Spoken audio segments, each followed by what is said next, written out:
Thursday afternoon. Thank you for tuning in for a Thirsty Thursday episode from the Maryland Distillers Guild. I'm Jim Bachman, the Director of Communications for the Maryland Distillers Guild and Grow Fortify. I apologize for any background noise. I have my window open, and apparently downtown Frederick has turned into a drag strip this afternoon. So I will do my best to mute myself if there is traffic in the background, so I apologize ahead of time. If you're tuning in live, please feel free to share your questions and comments with us during this chat. And if you're tuning in at some point in the future, I'm time traveling, so that's pretty cool. Feel free to add your comments or questions to the stream when you are viewing it, and we will circle back to those and get you any answers or share any information in a future episode that you might be interested in sharing with us. So without further ado, I'd like to welcome our guest, Ashley Perez of Dragon Distillery. How are you, Ashley? Hello, good to see you. How are you? Long time no see. It's like I saw you 2 hours ago or something. I know, right? Well, thanks for joining me this afternoon. I'm excited to learn about what Dragon Distillery is up to, and I know you guys have a lot of exciting news to be sharing and new things developing all the time. So let's jump right into it. Perfect. So Dragon Distillery, they are the first distillery here in Frederick. They opened in 2015. Their Dragon's Den, which was where we have our cocktails and axe throwing, opened in late 2019. And of course, we'll talk about how COVID kind of affected that last year. But we definitely are doing a lot of collaborations. They were one of the first in this industry to really collaborate with like vineyards and breweries to just really incorporate the community and produce a product for everybody. Here, I was trying to type. Oh, sorry. One part about this is trying to add comments to keep the conversation going. Yes. Another cool thing too, if people do not know, Dragon Distillery just got number 7, seventh best distillery in the nation, named by Travel and Leisure magazine. So that was pretty awesome for us. They put us on a top 25 list. And another amazing thing too, McClintock is number 23. We love our Frederick distilleries. Everyone's doing an awesome job here and bringing a lot of people around and trying new products. So that's always important for our community.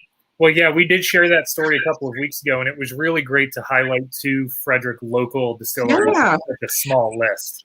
Yeah, especially there's over 2,000, in the whole nation right now. So that's pretty awesome. Yeah, to be such a great standout location. And I think that that's going to be a big part of our conversation is the environment that you're cultivating there. So the Dragon's Den was an expansion of Dragon Distillery, right? Yes.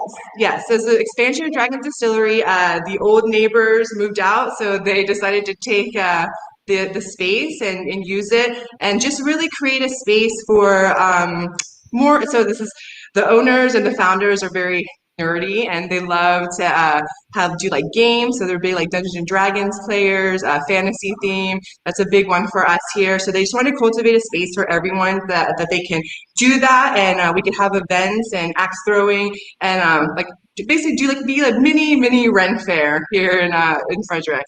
And our location is definitely not by accident.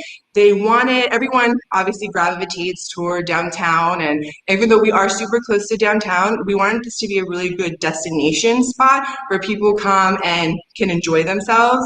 If you haven't been here, the view is pretty amazing. We're right across the street from the airport, so it's awesome to see the sunsets and the planes taking off. And so it gives our guests, a nice little different point of view of Frederick. The little breakfast diner there has been a destination for decades because people have the idea. It's so good. If you haven't had their crab cake Benedict, you should try it. Anytime I interview somebody who's got a location near the airport, what is that called? The Airway Inn or whatever it is? Yes. Always comes up. Maybe it's just I like their breakfast. Yeah, I like their breakfast, and you can tell the people who've worked there, they've worked there for a while and they love it. So that's important too. Well, so let's talk a little bit about kind of the brand. It is a very unique identity, and I think you kind of hit the nail on the head. The founders have had this affinity for fantasy and kind of the medieval themes. Yes, and and so if you were from Maryland, the Maryland Ren Fest. Like that is like the thing to go to. It's like the thing everyone's looking forward to for their fall activities. And just to really like branch off of that, that's pretty amazing. Our gin, which is one of our big sellers for us, that we use a lot of like local ingredients, and we do a lot of different things. Like they put like lavender and like orris root and orange and a lot of cool things. But our joust gin, which if you are not familiar, jousting is Maryland's state sport. Let me show you that. So if you can see properly here, hold on. But it's also online if you can't see There you go. Yeah. So our joust gin, that's a big one. So we wanted to just definitely incorporate that. Our toasted coconut rum is our like Sultan Surprise, has a big dragon on it. We have like our pirate spiced rum, just something for everyone, and just to like really get people's, I guess, like senses going of storytelling and that whole other world. I wanted to create a whole different world for people. I think that's something that's really unique about the distilleries in this area. Everyone has their own like space and their own things that they want to pursue, and whether people stop in for the location or events or the beautiful cocktails, everyone is different and doing something for themselves, and I think that's really amazing. Do you feel like the guests that are coming to Dragon are most of them or many of them drawn by Yes. Yes. They're totally drawn by that fantasy theme, especially with the popularity of like just Game of Thrones. That's definitely a big one. So like we have like 2-shot samplers. One is the Stark sampler and one is our Lannister sampler. And that people just gravitate toward that, so that's pretty amazing. And of course, and if you ever visit it, we have like just chainmail everywhere and knights and like really cool swords, and a lot of it's actually from our founders' like personal collection. So I think that's pretty awesome too. When Chelsea and I came in the first time, it was like over the opening weekend for Dragon Distillery, and we bumped into a friend of ours who's like I think he does like 15th century and 17th century reenactment. Yes, and he like does the role play and all this stuff. He goes down to Williamsburg and he dresses up and he's got like all this old military stuff. So he walked by this suit of arms at the front of the door and he was like, "Oh, that's real chainmail. That's expensive and that belongs to somebody. That is not preparation." Yes, definitely. And it's awesome because it's a really big just like discussion point, and people love that conversation piece. And we do get a lot of people from out of town, a lot of like the DC, Baltimore area, which is awesome because like at the end of the day, they wouldn't have probably come here without that purpose. And that in turn lets us also promote other businesses, especially in the downtown area, because they're like, "Oh, where should we go? What should we do next?" And downtown has tons of awesome breweries and all that, especially on the creek, that walking distance, and we always like to send them that way as well. So I'm curious, was this a mashup of hobbies, or was this like, I am truly into the hobby of this like fantasy stuff and I want to present spirits that tell those stories? Yes, so it is definitely a mashup of hobbies. I know the founder and the owners, they always wanted to be innovative and not imitated. So that's a big thing. Everyone, I think a lot of distilleries, they try to go for like that prohibition kind of like look and feel, and that's amazing. And people love that, but like this is just something completely different. And I will say, I mean, you and I worked for the same company for a while, and we were both hospitality for a very long time and this industry. So I will say, so this specific place is just a welcoming place for everyone. So like there's no pressure to just like get dressed up and hit the town and spend a bunch of like crazy money, but it's like here's just like you can just be you. People come in their like Ren Fair garb and things that they probably wouldn't wear anywhere else, but they feel comfortable wearing here because this is the place for it, for sure. Well, it's awesome that you offer people that opportunity, and it's a destination that is so unlike any of the other destinations. I mean, not that there is a style that is right or wrong, but what we're seeing in the craft spirits industry is, there's a lot of appreciation for like the kind of upscale, swanky feel of like a modern Yes. cocktail lounge, right? And And we love that, and we all love that. Everyone loves that. But this is just something a little different for yeah, sure. you get an opportunity to explore something completely different coming to Dragon Distillery. Not that it's not upscale, but that it is a totally different environment than, Yes. the types of furniture you might be used to seeing in like a nice lounge or something like that. It's a totally different place So, to come and spend your time. So if anyone ever like follows us on social media or sees any of our pictures that we might have on our website, when you walk into the Dragon's Den, it's literally like you are walking into a den where it's like the full, benches, and it's just like flags hanging down, and it's like the king could come in any moment if you really wanted to. It's almost like being in a fest hall or something. It's Yes, very yes, cool. yes.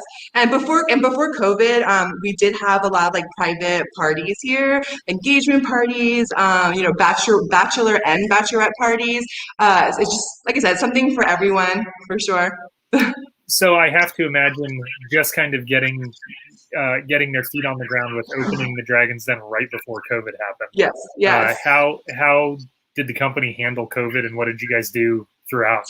So the Dragon's Den opened late 2019, and with COVID, it also changed the dynamic of how we do service. So with the Dragon's Den, we're allowed to also serve food, and just because in this area, it's really hard to get consistent food trucks, and you definitely want people to have something in their stomach, and also with having bar food and snacks and sandwiches and things, it keeps people in their seat, which is also another really great like business standpoint, where people are just not just having one cocktail and like leaving. They're actually enjoying themselves. They'll have an appetizer.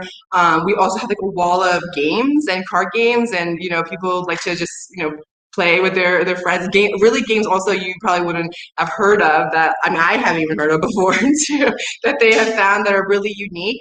So that's super important. Another awesome feature too is they do every weekend they have like a sweet factor. So we do a collaboration with For the Love of Sweets. She drops off three style of cupcakes, and then we infuse them with our spirit.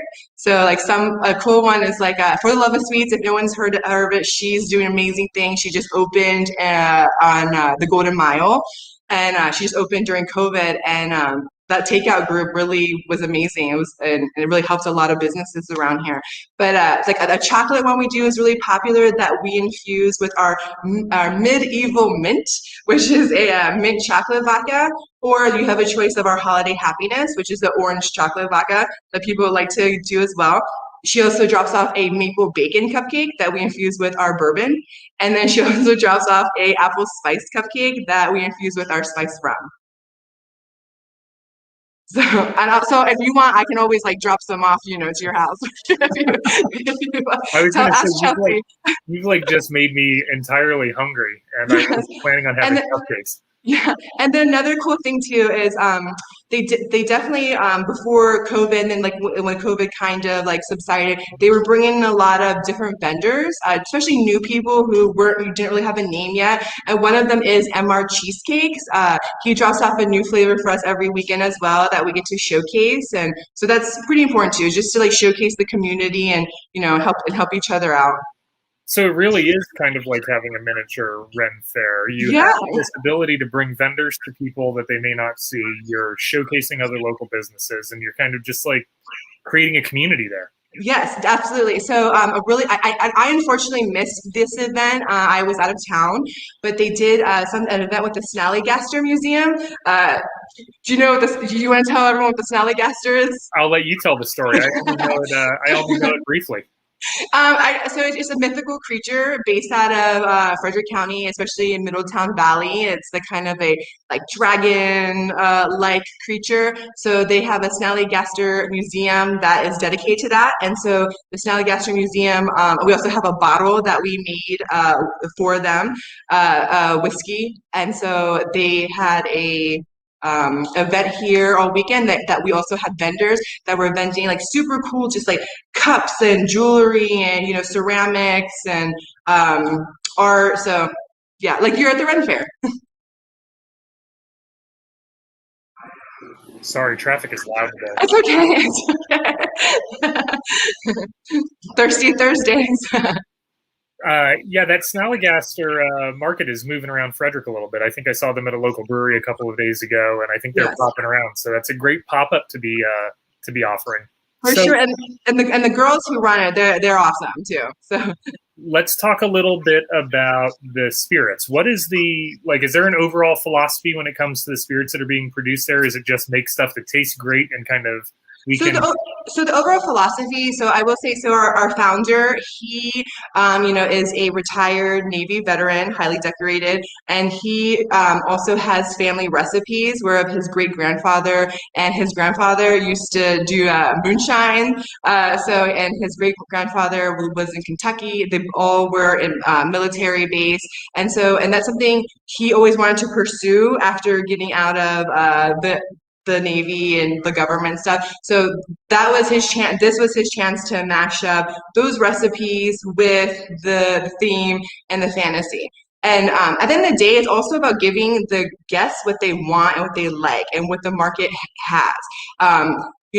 We just try to think outside of the box where we're not just having a bunch of clear or barrel things just coming straight out. So it's just we want to do different flavors because you want to appeal to all markets, whether they are newly drinkers, someone who's getting their feet wet with spirits and learning about local distilled spirits, or someone who just really wants like a stiff drink. So there's something for everybody, for sure. But before I honestly worked here, one of my personal favorites for sure was the lemon meringue moonshine. It's awesome just with soda water or sugar-free lemonade. Also was a big fan of the Lancelot's Flaming Love, which is our mango sriracha vodka. And even as who's bartended, those flavors just elevate in so many different ways, whether you use soda water to keep it cal-free, and whether you use a nectar juice, and also I've talked to other bartenders who've used it in Bloody Marys because it just the flavor combinations just really cut through. And so that's important. Just to give people what they like and using the best ingredients. And we try to use locally sourced ingredients, which is super important. And another important thing is they valorize, they don't put any extra sugars in anything. So any natural flavors will come just from the natural flavors of whether it's essentials or essential oils or fresh fruit or anything like that. That's awesome. I think that as people become more health conscious and as you're building out things like the canned cocktail line, those are things that people need to be concerned about.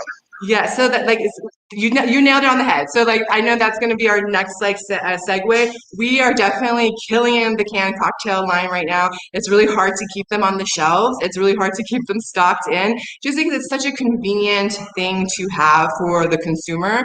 I think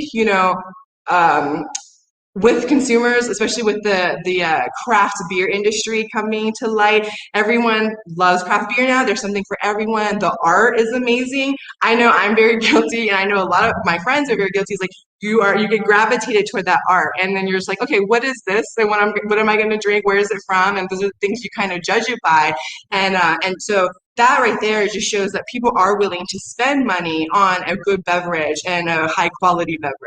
And then when the seltzers came around, that's also like, okay, people also want low cal things too, and convenient things that you can just really hydrate with and take anywhere too.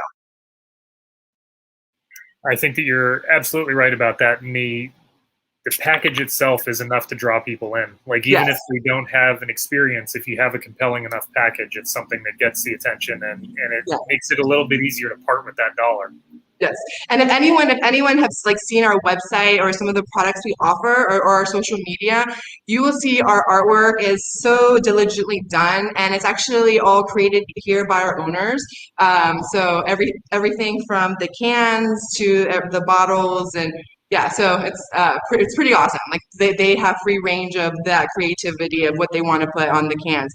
And the cans, I don't know if you had a picture of it or we can see properly. Let me share my screen real quick because I have the site pulled up. Sure. I will do that real quick. Sure.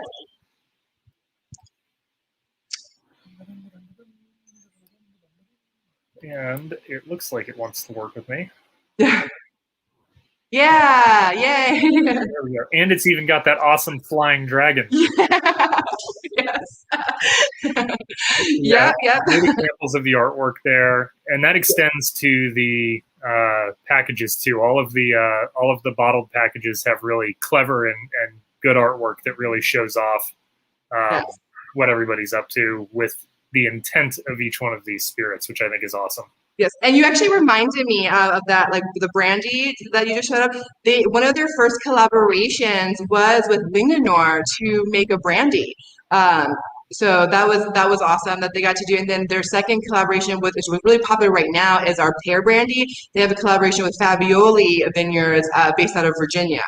Very So cool. those are always nice to have for like sangria mixers and all Well, that good stuff. Linganore is probably a really good relationship to have because I know that for a while Linganore was providing mead for the Ren Fair, so that worked out well. Yes, yeah, for sure.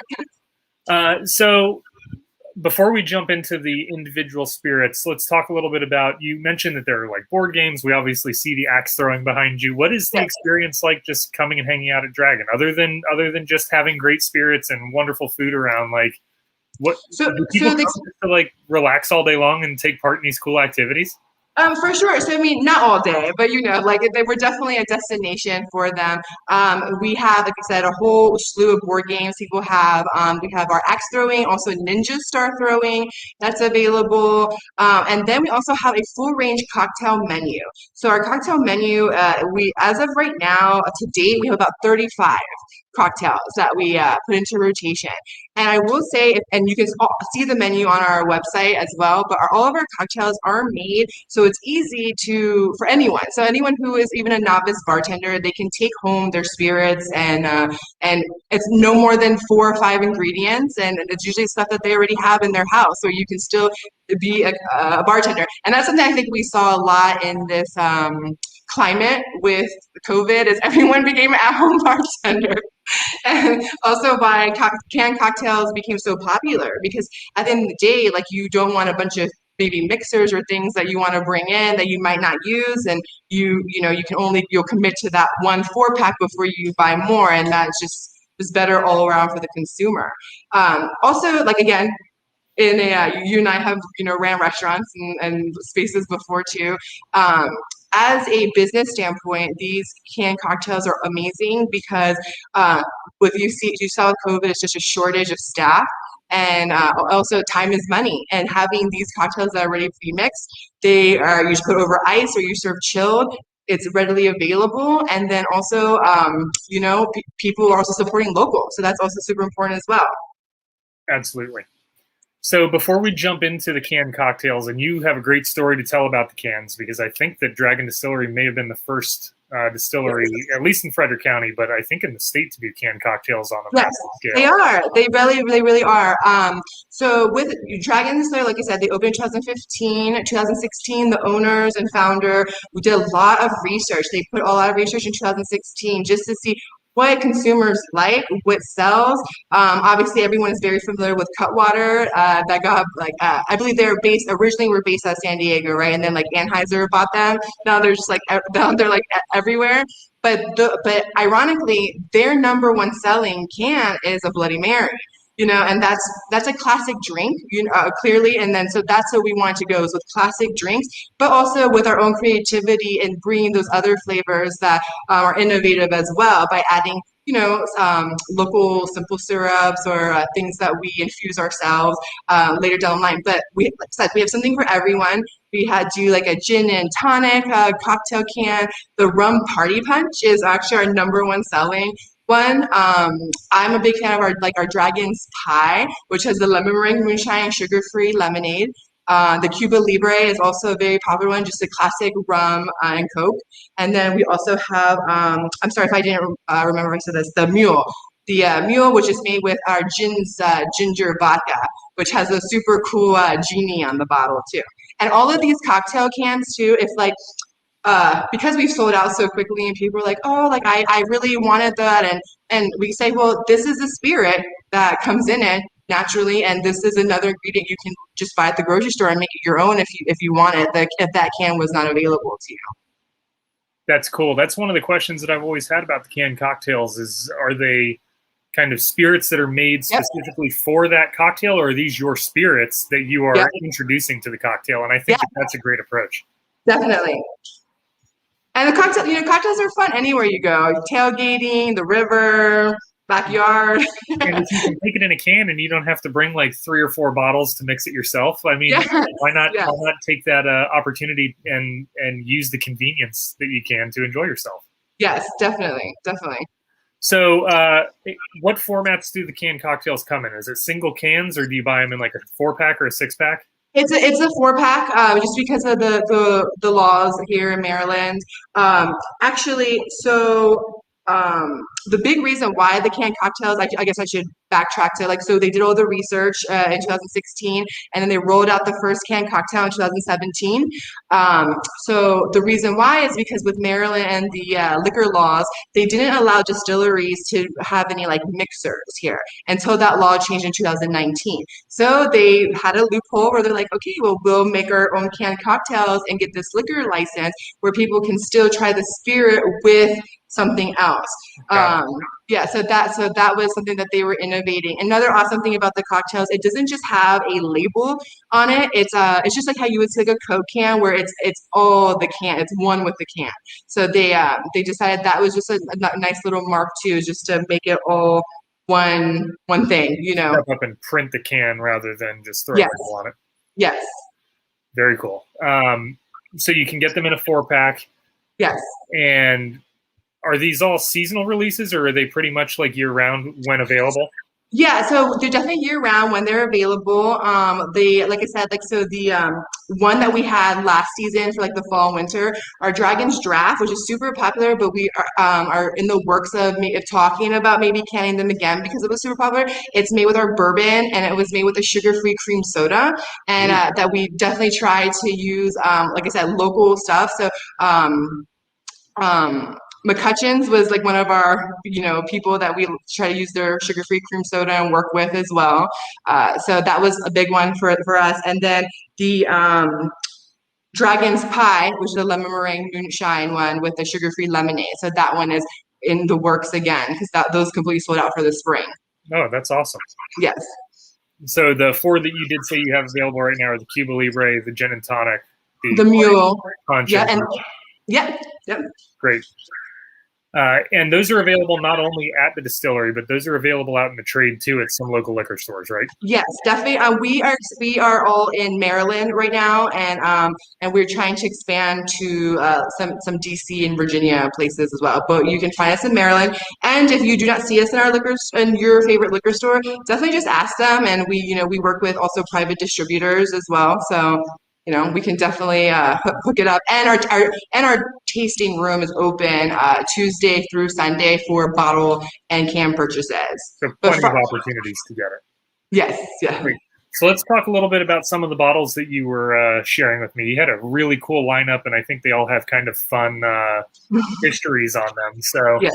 Do you want to talk about the bourbon first and then the moonshines? Yeah, sure. So actually right now we have did you have a picture of that golden Bacillus or no? I could not locate one, but I will take a look while you talk about it a little bit. No, it's okay. So I don't know if they see the viewers at home. Can you see this?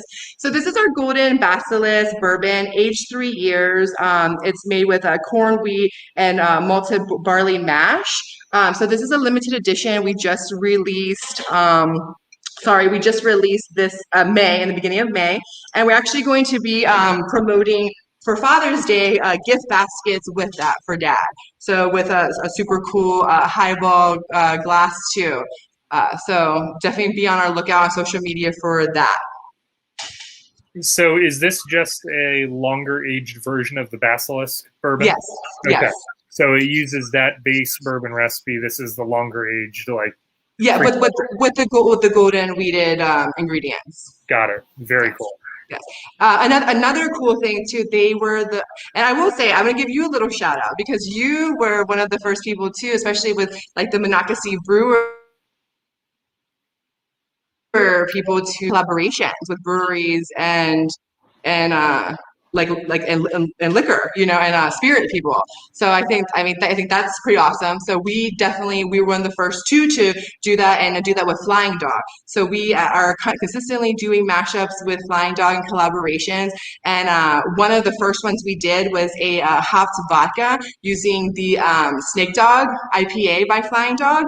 And then now they specifically make a rye mash for us, and we do our let me see if I can show the viewers at home our Dragon Dog's Frederick Rye Whiskey. It's a collab with our friends at Flying Dog. I actually just pulled that up, so I'll share that screen. Yes, perfect. It's got some great artwork on it. I know. Our owner is awesome. Yeah. There you are. Well, that's cool. So the Flying Dog relationship and those projects are ongoing. That wasn't just a one-time deal, because I know that the Fear the Pumpkin came out a couple of years ago. So that's great that there's that ongoing relationship and desire to cross promote and bring out this crossover product. Yes, definitely, and that's the thing. And I think also like their artwork is incredible as well that they use, and so that's another big trigger of and they're just really great people to work with, as you know. But also, I was going to show you something as well.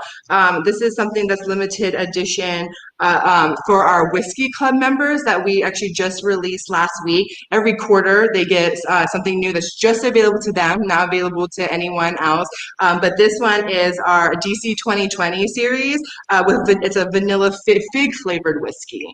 So I was like, why have this bottle? I was going to show you. Yeah. So now that you've kind of taken the lid off of it, tell me about the Whiskey Club before we jump into the moonshines. What is the Whiskey Club all about, and how does that work? So the Whiskey Club is like you just have to sign up, and then you just get notifications of picking up your bottle, and you just get a set price for those bottles, and it's every quarter, and you can decide if you want it or not. So that's available to you. And now with COVID, subsiding and lifting the mandates, we're going to definitely start doing special events just for those VIP Whiskey Club members. That's awesome. And is that kind of an open enrollment all the time, or do you have a cap on that? Yes, it's open enrollment all the time until there is a cap. Until you no longer can provide whiskey. Yes. That's a good place to find yourself. So that's cool. It sounds like it works a little bit like a traditional wine club where you have like this quarterly schedule, you know what to expect. Do you prepay for everything, or is it charged when it sends? Charged when it sends, yes. Very cool. So where can folks who are watching this either right now or in the next couple of days go to sign up for that? Just online, or you can just send us an email, and then we will hook you up with the rest of that information as well. So at dragondistillery.com, it looks like there is probably a link there somewhere. Yes, definitely under the info. Very cool. Yes, or social media too. Everyone tends to like to send messages to our social media inbox, so we're consistently checking. So it's a lot easier to ask you a question than it is to browse your website. Yeah, exactly. People want answers now. Right? That's it. Yes. Answer my question specifically, please. Yes. So I do recall when I first came to Dragon, there were no aged spirits yet, obviously, because I was there within like a couple of weeks of opening. And Moonshine was kind of like the stuff that was being offered, and there were a lot of really playful takes on Moonshine. So you told me about 3 really great flavors or approaches that you wanted to talk about today. Do you want to start with the classic? Yeah. So did you have a picture too, or no? I can do that. Okay, so all of the moonshines are actually family recipes, and so you'll see like the classic moonshine of Bad Bill Tut of Wolf County is actually our founders and owners' great grandfather, and they actually used his prison picture, on there. See if you can see this here. I don't know if the viewers can see, but. Yeah, they're perfect. You got it. Was this an arrest due to moonshining? Yeah, definitely prohibition stuff. Yep, you got it. And then the lemon meringue moonshine, the Fanny Tuts one. Again, these are all 100 proof. That is Bad Bill's wife. So that is her one of her recipes and how they learned to infuse um, fruit with the moonshine. And then the third one, which is really super popular right now that we have strawberry season in effect, which again, we try to use local farm strawberries when we are providing this product. Our strawberry cheesecake moonshine, which is our founder's grandfather, Bad Bill Tut's Bad Bill Tut's son, who served in the Korean War, and actually he learned how to distill moonshine in Kentucky. And then before he went to Korea, he decided he really had a knack for strawberries, and and was putting strawberries in his moonshine too. But it's awesome because we just do like a nice like vanilla like extract in there, so no actually added sugars, but you can really just like taste the flavor profiles coming through, whether the sweetness of the strawberry, but then still like the strong spirit shining through in any cocktail. So one of actually our popular cocktails is called the Berry Treasure, which we put fresh strawberries in too. That sounds highly refreshing on a warm day. Yes, for sure. So what is the most popular way to drink these spirits? Is it straight, or are people finding fun, cool cocktails to make? How are you hearing guests use these themselves? So we do. So one thing we do is a cool tasting. So you can we give you a tasting card, and you can pick 4 things that we do have available here. And so that's just a really great way to just try. And they're like little quarter shots, and you just go for it.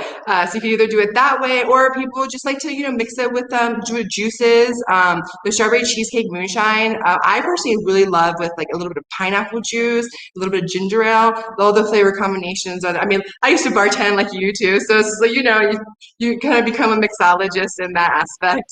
Yeah, find the things you like and then figure out how to doctor it. Exactly. And at the end of the day, at the end of the day, it is what we like, but it's also what the consumer likes, what people like. When people come in here, they don't have to feel intimidated by something being too spicy or too strong, and there is something for everyone. That's awesome. Yes. So all of those bottles are available pretty much year round, those moonshine bottles? Yes, definitely. Very cool. And those are in the trade also? Those are not just exclusive to the tasting room, correct? Yes. Those are all in liquor stores as well, for spirit stores across Maryland. Awesome. And it looks like you guys have the ability to do some online ordering. So can people do online ordering and do curbside? Are you doing delivery? How can people get spirits from you from home? So right now we do curbside, and then also if you do live in a like 30-mile, I believe it's 20 to 30-mile radius, we will do delivery for you.